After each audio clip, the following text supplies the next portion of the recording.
코인 왕자입니다. 오늘 두 가지를 확인해 보겠습니다. 첫 번째는 사지 말자. 근데 이게 매수를 하면 안 되는데 이 대상이 누구냐면 이제 신규분들, 이제 시장에 막 들어오신 분들, 그 다음에 현금 보유를 하고 계신 분들. 나 현금 보유 비중이 높다 하신 분들은 하지 마세요. 1번에 해당이 되거든요. 절대 사시면 안 됩니다. 왜냐면 기간적으로 짧아지지 않을 거예요. 상당히 길 겁니다. 근데 그 긴 시간도 버티기 굉장히 지루할 거고 쉽지 않을 거예요. 그래서 가능하면은 절대 사지 마시고. 자, 대신에 이번에 계신 분들은 끌고 가셔도 괜찮습니다. 기존 보유자. 기존에 내가 홀딩하고 있고 코인을 산 게 있다고 한다면 굳이 그렇다고 1번 때문에 매도할 필요는 없습니다. 왜 그러냐면 지금 중소형 강세는 유지가 되고 있기 때문에 비트코인 입장에서 보게 되면 지금 전체 알트하고 같이 조정 중이거든요. 그래서 기간이 대략 짧으면 한 2주, 길면 4주까지 지연될 수 있습니다. 조정이 나올 수 있어요. 2주에서 4주까지. 그래서 이번 조정이 쉽지만은 않을 겁니다. 그래서 두 가지 파트예요. 1번에 해당되시면 반드시 이쪽으로 가셔야 되고, 왜? 조정이 2주에서 4주까지 나올 수 있는데 굳이 지금 들어갈 필요는 없습니다. 대신에 알트 흐름에 대한 부분이 이제 강세로 나타나고 있기 때문에 기존에 샀거나 최근에 매수한 코인 같은 경우에는 그냥 끌고 가셔도 무관합니다. 2주에서 4주까지 코인이 크게 낙폭될 가능성은 거의 없고 크지 않아 보이고요. 밀린다고 해도 대신에 이제 알트코인들 강세까지 엮여 있다 보니까 이번 구조도 그렇게 나쁜 상황은 아니에요. 그래서 1번과 2번 여러분들이 해당되시는 쪽으로 보시면 될 것 같습니다. 자, 주 내용은 뭐냐면 이게 지금 일봉에서 주봉에서도 잡히기 시작했어요. 뭐냐면 비트도 조정이잖아요. 얘가 이제 조정을 받고 있는데 전체 알트 시장도 조정인데 만약에 조정이 이제 이렇게 좀 길어졌다고 가정 한번 해볼게요. 그러니까 현재 비트코인이 있는 가격이 대략 오늘 종가 기준상 11만 달러 정도를 유지해주고 있습니다. 자, 여기죠. 11만 달러 가격이 여기인데 이 문제가 뭐냐면 그동안에 올라갔던 포지션을 잘 보세요. 자, 여기 조정받고 크게 갔거든요. 자, 조정을 받고 크게 갔거든요. 이번에 조정을 받잖아요. 만약에 이제 제가 예상하는 건데 10만 달러까지 내려오거나 여기까지 내려오거나 이 이하로 내려오잖아요. 기회입니다. 그럼 뭐가 기회가 되냐면 전체 기회가 한번 올 거예요.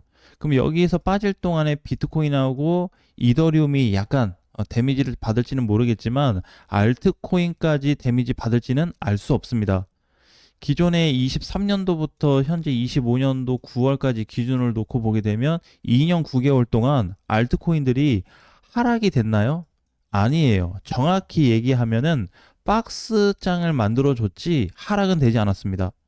하락은 22년도에 됐고 그 하락으로 인해서 내려온 다음에 상승 하락이 반복되고 있는 박스 장세인 거지. 계속 모든 코인들이 2년 반 동안 2년 9개월 동안 코인들이 이렇게 흘러갔나 이렇게? 이렇게 흘러갔어요? 아니거든요. 하나씩 다 따져보세요. 국내 거래소만 가서 보더라도 이렇게 흘러간 코인들이 거의 없습니다. 그러니까 대부분 출렁인 거죠, 이렇게. 출렁, 출렁. 그럼 여기 하락 때는 약간 이런 식으로 등장했겠죠? 하지만 좀 길게 보니까 또 반등 나왔고, 또 박스 상단 맞고 밀렸고, 또 올라가고, 지금은 여기 밀려서 다시 이 바닥에 있는 상태거든요. 그렇기 때문에 코인들이 비트에 의해서 그렇게 과도하게 못 갔다고 표현해야지 많이 떨어졌다 이렇게 볼 수는 없습니다. 그러니까 이번에 다르게 좀 봐야 되는 부분도 지금 이제 단기도 마찬가지고요. 주봉도 마찬가지고 월봉도 이 구간에서 이제 단기는 일봉 상승 하락이 만들어지는 가운데 이번 하락이 좀 커지잖아요. 이게 상승 강도가 높아지게끔 돼 있습니다. 오히려 강세 구간이 지속될 수 있어요. 자, 이렇게 좀 땡겨서 보니까 그동안에 비트코인이 이제 올라가고 이만큼 조정받았죠. 맞죠? 자, 올라가고 조정. 올라가고 조정. 근데 꼭 이번에도 꼭 똑같이 과거처럼 이만큼 조정받아라 라는 이유는 없습니다. 대신에 가격 기준으로 봤을 때 10만 달러가 여기거든요. 이 구간에 내려오든지 이 이하로 빠지게 된다면 비트코인이 자체적으로 강해집니다. 자체적으로. 그러니까 10만 달러가 사실 깨지면 좀 아쉬울 수는 있거든요. 비트코인 입장에서는. 왜냐면 고점을 시도해줬고 그 위에서 새로운 포지션이 등장할 수 있는 시기였는데 돌파 못하고 밀리다 보니까 야 10만 달러 오고 여기까지 오면 어떡하냐 이제 이걸로 고민할 수 있는데 만약에 10만 달러가 깨져서 내려오게 되면은 강한 포인트가 잡힐 거예요. 뚜렷하게. 그래서 이것도 마찬가지로 이 당시에 만약에 10만 달러 오거나 10만 달러 밑으로 내려왔다라고 가정을 해 본다면 강세 위치가 계속 높아지고 있기 때문에 사실 신규자 입장에서는 안 사는 게 맞고 기존 보유자 입장에서는 수익 난 것만 빼고 마이너스 코인들은 그냥 가져가는 게 맞습니다. 왜냐면 여기 깨지면은 강세 위치로 다시 바뀌기 때문에 굳이 손절하고 다시 나갈 필요는 없어요. 지금까지도 알트코인들이 제대로 못 갔기 때문에 더 중요한 거는 이게 월봉에서도 잡혀 있다는 겁니다. 자, 이상하죠? 그러니까 이제 이게 과거 내용하고 좀 비슷한 부분이 상승, 하락, 상승, 하락. 여기 상승, 하락 이렇게. 자, 많아요. 하락만 따지면 지금도 마찬가지고 조정받았던 구간이 많은데 이게 길다고 좋은 게 아니에요.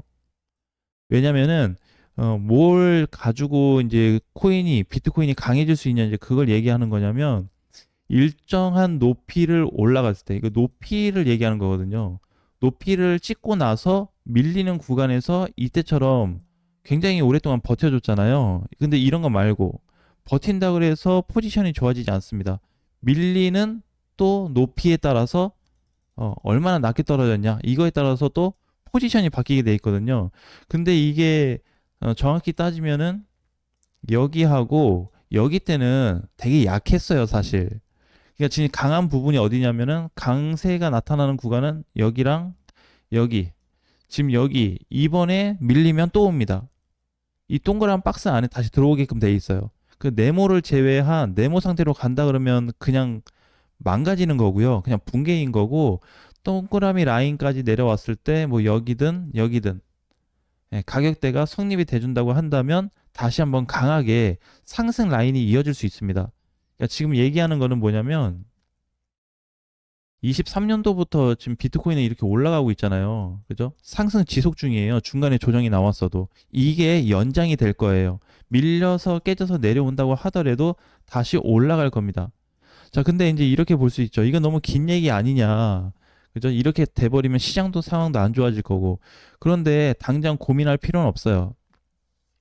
고민은 하지 말고 이렇게 이제 나쁜 쪽으로 흘러갈 수 있는 방향성은 신규자 입장에서 고민을 해야 될 부분인 거고 알트코인들을 대부분 보유하고 있기 때문에 알트 강세가 다시 하락으로 전환이 되지 않는 이상 나쁘게 시장을 볼 필요 없습니다.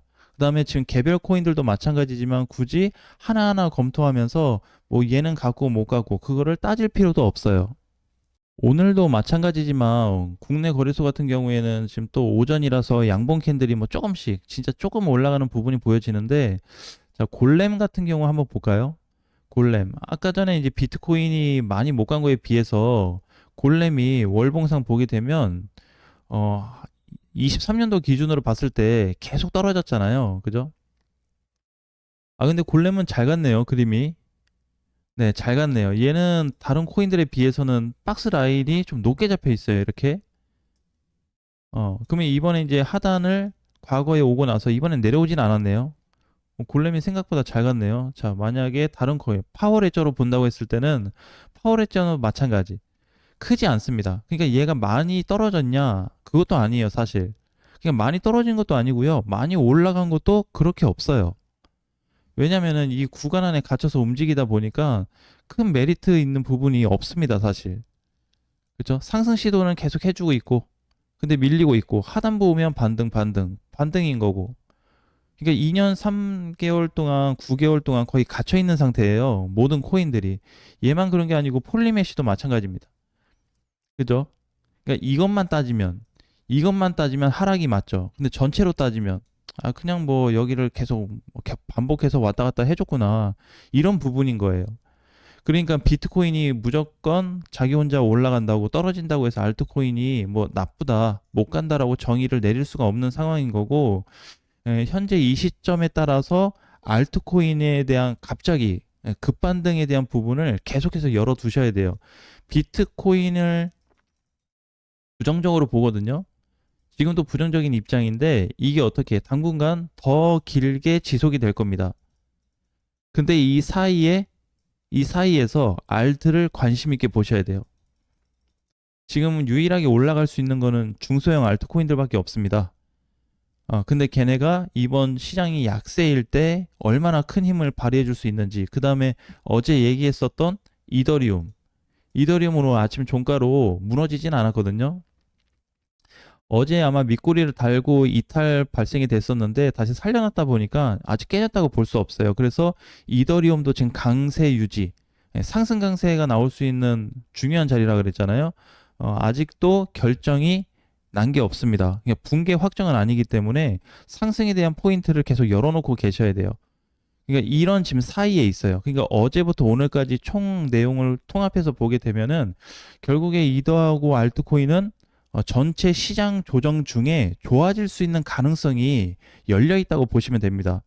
그리고 비트코인 같은 경우에는 계속 상태가 안 좋은데 하락하면 하락할수록 낙폭이 깊어질수록 반등 가능성에 대한 강세 위치가 더 크게 나올 수 있다는 것까지 본다면 전체적으로 큰 그림을 두 가지를 그려가고 있기 때문에 그 그림, 알트 쪽으로 좀 좋게 볼 거냐, 아니면 비트 쪽으로 계속 볼 건지 신규나 기존자 입장에서 각각 상황을 설명해 드렸습니다. 잘 참고하셔가지고 좋은 전략 한번 만들어 보셨으면 좋겠습니다.